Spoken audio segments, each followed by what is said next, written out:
Shamanur ಕುಟುಂಬಕ್ಕಿಲ್ಲ Davanagere ticket. ಕೈ ಅಭ್ಯರ್ಥಿ ಯಾರು? ದಾವಣಗೆರೆ ಕ್ಷೇತ್ರದ ಲೋಕಸಭಾ ಚುನಾವಣೆ ಕುತೂಹಲಕ್ಕೆ ಕಾರಣವಾಗಿದೆ. ಮೊದಲ ಬಾರಿಗೆ ಶಾಮನೂರು ಶಿವಶಂಕರಪ್ಪ ಕುಟುಂಬದಿಂದ ಯಾರೂ ಕೂಡ ಚುನಾವಣಾ ಕಣಕ್ಕೆ ಇಳಿತಾ ಇಲ್ಲ. ಅಚ್ಚರಿಯ ಅಭ್ಯರ್ಥಿಯನ್ನ ಕಣಕ್ಕಿಳಿಸೋಕೆ ನಿರ್ಧರಿಸಲಾಗಿದೆ. ಕಾಂಗ್ರೆಸ್ ಹಿರಿಯ ನಾಯಕ ಶಾಮನೂರು ಶಿವಶಂಕರಪ್ಪ ಎಸ್ ಮಲ್ಲಿಕಾರ್ಜುನ ಅವರು ಚುನಾವಣಾ ಕಣಕ್ಕಿಳಿತಾ ಇಲ್ಲ. ಪಕ್ಷದ ಜಿಲ್ಲಾ ಘಟಕದ ಅಧ್ಯಕ್ಷ ಎಚ್.ಪಿ. ಮಂಜಪ್ಪ ಅವರು ಈ ಬಾರಿಯ ಲೋಕಸಭಾ ಚುನಾವಣೆಗೆ ಕಾಂಗ್ರೆಸ್ ಅಭ್ಯರ್ಥಿಯಾಗೋ ಸಾಧ್ಯತೆ ಇದೆ. 2018ರ ವಿಧಾನಸಭೆ ಚುನಾವಣೆಯಲ್ಲಿ ಸೋತಿರುವ ಎಸ್ ಮಲ್ಲಿಕಾರ್ಜುನ ಅವರು ಲೋಕಸಭಾ ಚುನಾವಣೆಯಲ್ಲಿ ಸ್ಪರ್ಧಿಸಲು ಉತ್ಸಾಹ ತೋರಿಸುತ್ತಿಲ್ಲ. ಕಾರ್ಯಕರ್ತರ ಸಭೆ, ಕ್ಷೇತ್ರದ ಭೇಟಿಯಿಂದ ಅವರು ದೂರ ಉಳಿದಿದ್ದಾರೆ. ಶಾಮನೂರು ಶಿವಶಂಕರಪ್ಪ ಅವರು ಶಾಸಕರಾಗಿದ್ದು ಅವರು ಲೋಕಸಭೆಗೆ ಸ್ಪರ್ಧೆ ಮಾಡೋದಿಲ್ಲ. ಬಿಜೆಪಿಯಿಂದ ಹಾಲಿ ಸಂಸದ ಜಿಎಂ ಸಿದ್ದೇಶ್ವರ ಅವರು ಅಭ್ಯರ್ಥಿಯಾಗೋದು ಖಚಿತವಾಗಿದೆ. 3 ಚುನಾವಣೆಗಳಲ್ಲಿ ಜಯ ಗಳಿಸಿ ಹ್ಯಾಟ್ರಿಕ್ ಬಾರಿಸಿರುವ ಅವರು 4ನೇ ಚುನಾವಣೆಯಲ್ಲೂ ಕೂಡ ಜಯ ಗಳಿಸೋ ಉತ್ಸಾಹದಲ್ಲಿದ್ದಾರೆ. ಆದ್ರೆ ಅವರ ಎದುರಾಳಿಯಾಗಿ ಯಾರು ಕಣಕ್ಕಿಳಿಯಲಿದ್ದಾರೆ ಅನ್ನೋದು ಕುತೂಹಲಕ್ಕೆ ಕಾರಣವಾಗಿದೆ.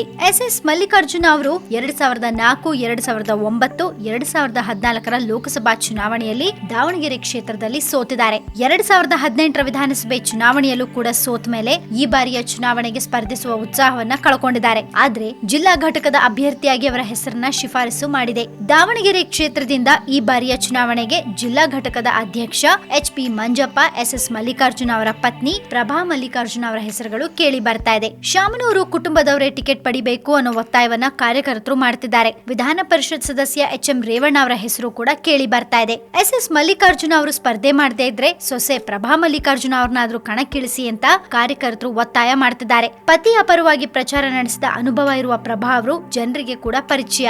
ಉತ್ತಮ ಮಾತುಗಾರಿಕೆಯನ್ನ ಹೊಂದಿದ್ದಾರೆ. ಅವರು ಸ್ಪರ್ಧಿಸಿದ್ರೆ ಗೆಲುವು ಸಾಧಿಸಬಹುದು ಅನ್ನೋದು ಕಾರ್ಯಕರ್ತರ ಮಾತು. ಶಾಮನೂರು ಶಿವಶಂಕರಪ್ಪ ಕುಟುಂಬದವರು ಟಿಕೆಟ್ ಪಡೆಯದೇ ಇದ್ರೆ ಕುಟುಂಬಕ್ಕೆ ನಿಷ್ಠರಾದ ಜಿಲ್ಲಾ ಘಟಕದ ಅಧ್ಯಕ್ಷ ಎಚ್.ಬಿ. ಮಂಜಪ್ಪ ಅವರಿಗೆ ಟಿಕೆಟ್ ಕೊಡಬೇಕು ಅನ್ನೋದು ಕಾರ್ಯಕರ್ತರ ಒತ್ತಾಯ. ಶಾಮನೂರು ಶಿವಶಂಕರಪ್ಪ ಮತ್ತೆ ಎಸ್ ಮಲ್ಲಿಕಾರ್ಜುನ ಅವರು ಇದಕ್ಕೆ ಒಪ್ಪಿಗೆ ಕೊಟ್ಟಿದ್ದಾರೆ ಅಂತ ಕೂಡ ತಿಳಿದು ಬಂದಿದೆ. ವಿಧಾನ ಪರಿಷತ್ ಸದಸ್ಯ ಮತ್ತೆ ಕುರುಬ ಸಮುದಾಯದ ಎಚ್.ಎಂ. ರೇವಣ್ಣ ಅವರ ಹೆಸರು ಕೂಡ ಅಭ್ಯರ್ಥಿಗಳ ಪಟ್ಟಿಯಲ್ಲಿ ಕೇಳಿ ಬರ್ತಿದೆ. ಕೆಲವು ಸ್ವಾಮೀಜಿಗಳು ರೇವಣ್ಣ ಹೆಸರನ್ನ ಪ್ರಸ್ತಾಪಿಸಿದ್ದಾರೆ ಅಂತ ತಿಳಿದು ಬಂದಿದೆ. ಆದ್ರೆ ಶಾಮನೂರು ಕುಟುಂಬದವರು ಹೇಳಿದವರಿಗೆ ಮಾತ್ರ ಟಿಕೆಟ್ ಸಿಗಲಿದೆ ಅನ್ನೋದು ಗುಟ್ಟಾಗೇನ್ ಉಳಿದಿಲ್ಲ. ಸೊ ನೋಡೋಣ ದಾವಣಗೆರೆಯಲ್ಲಿ ಯಾರಿಗೆ ಟಿಕೆಟ್ ಸಿಗುತ್ತೆ ಅಂತ.